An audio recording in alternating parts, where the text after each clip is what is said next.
Hey look guys, it's the guy that was looking for decks exposed videos on YouTube. You should be ashamed of yourself. You clicked on this video because you thought that I was gonna expose the method to decks by Lord Barnes and Javier Fuenmayor. You probably were expecting a video shot in some weird bedroom on an iPhone 4. Nah, instead you're gonna get me giving some thoughts on this product, not the product exposed, you sicko. And also, what else do you think it is? If you're looking for this exposed, what else could it possibly be other than an index that goes in your pocket that contains all the playing cards? Are you stupid? Are you stupid? So Dex is an index system. What it is something that you put in your pocket that contains access to every playing card in the deck. I hate that you even click on an exposed video for that. Now, in the interest of fairness, I received this as a consolation prize because this was filmed 30 minutes away from my residence, and Lloyd Barnes didn't respond to my text. Well, by the time he responded, he was already back in sunny old Wales in England. So he says, hey Piggy, I'm gonna send one of these puppies over as a consolation prize for not having responded back to your text. What are you, Lloyd? Girls that I'm trying to hook up with? Not responding to my messages? So anyways, Dex, it's exactly what you imagine it to be. It's a system that goes in your pocket that allows you to easily retrieve any playing card called for. Now, looking through the gimmick, it's kind of surprising as to the little things that they've added to make things a lot easier. For example, if you could imagine reaching into your pocket and pulling out any card, even if it's organized, is still a difficult thing. But they've still managed to find different ways to actually make it so that it's super simple to reach into your pocket and pull out the appropriate playing card each and every single time. There's little flaps, there's little this, there's a step, which I would have never thought of, that allows you to easily count to the card and pull it out. A couple of things to note, it's something that's gonna take practice. Magicians are fickle and they want things that work immediately without any effort. This, as anything in magic, is gonna take some effort in order to actually get it down. Luckily for you, there's about 5 hours of content in regards to decks. Lloyd and Javier pretty much break this down as aggressively as possible, letting you know pretty much everything you could do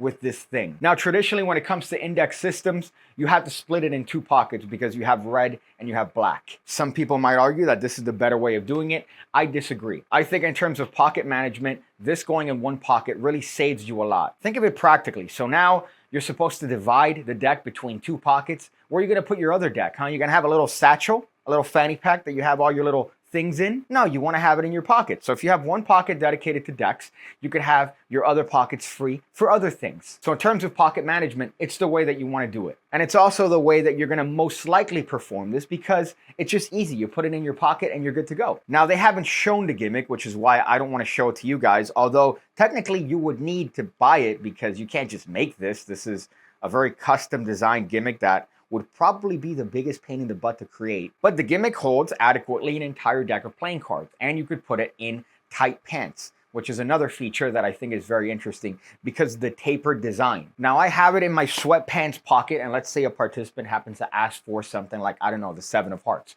I could easily reach in, I could easily find that particular card, and guess what? I have the 7 of hearts. I haven't really practiced a lot. I've been someone that's been extraordinarily lazy when it came to this. I just watched the video, but it's still something that's easily obtainable if you have sufficient practice or you've worked with indexes before because you don't know what a woman looks like naked. Oh, you want a weird card, huh? You want a weird card like the 2 of clubs? Well, guess what? That's even easier to do. That's even easier to do, baby. So suffice to say that some cards are going to be easier to obtain than others, but that's the nature of every index. And this one makes it as easy as possible to obtain even the more difficult cards to get. The one thing that's not difficult to get is my brand new book, The View From Down Here. You could find that in the link in the description section below. What, did you think that I was going to review a product without shilling my own stuff? Like my book or the PigCake Magic Academy, the home of over 1,400 videos and counting I upload every single week that you get access to the moment you sign up, where you get card stuff, coin stuff, everything you need to become a magician.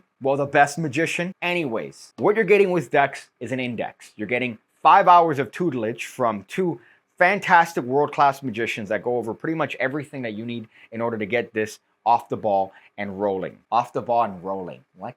I can't imagine anything else being better than this as an index because this is just simple. It goes in your pocket. There's a lot of thought into it. So if you're looking for an index in your card work where you have the participant essentially name any card they want and you could just reach into your pocket and pull it out in less than, I would say, 5 seconds, this is it. You can't. What else is better than this? Hoo-yah, hoo-yah, hoo-yah. I really don't know what else to say. I mean, you get an index, you need one, get this one. This is the best one. All the other ones aren't really that good.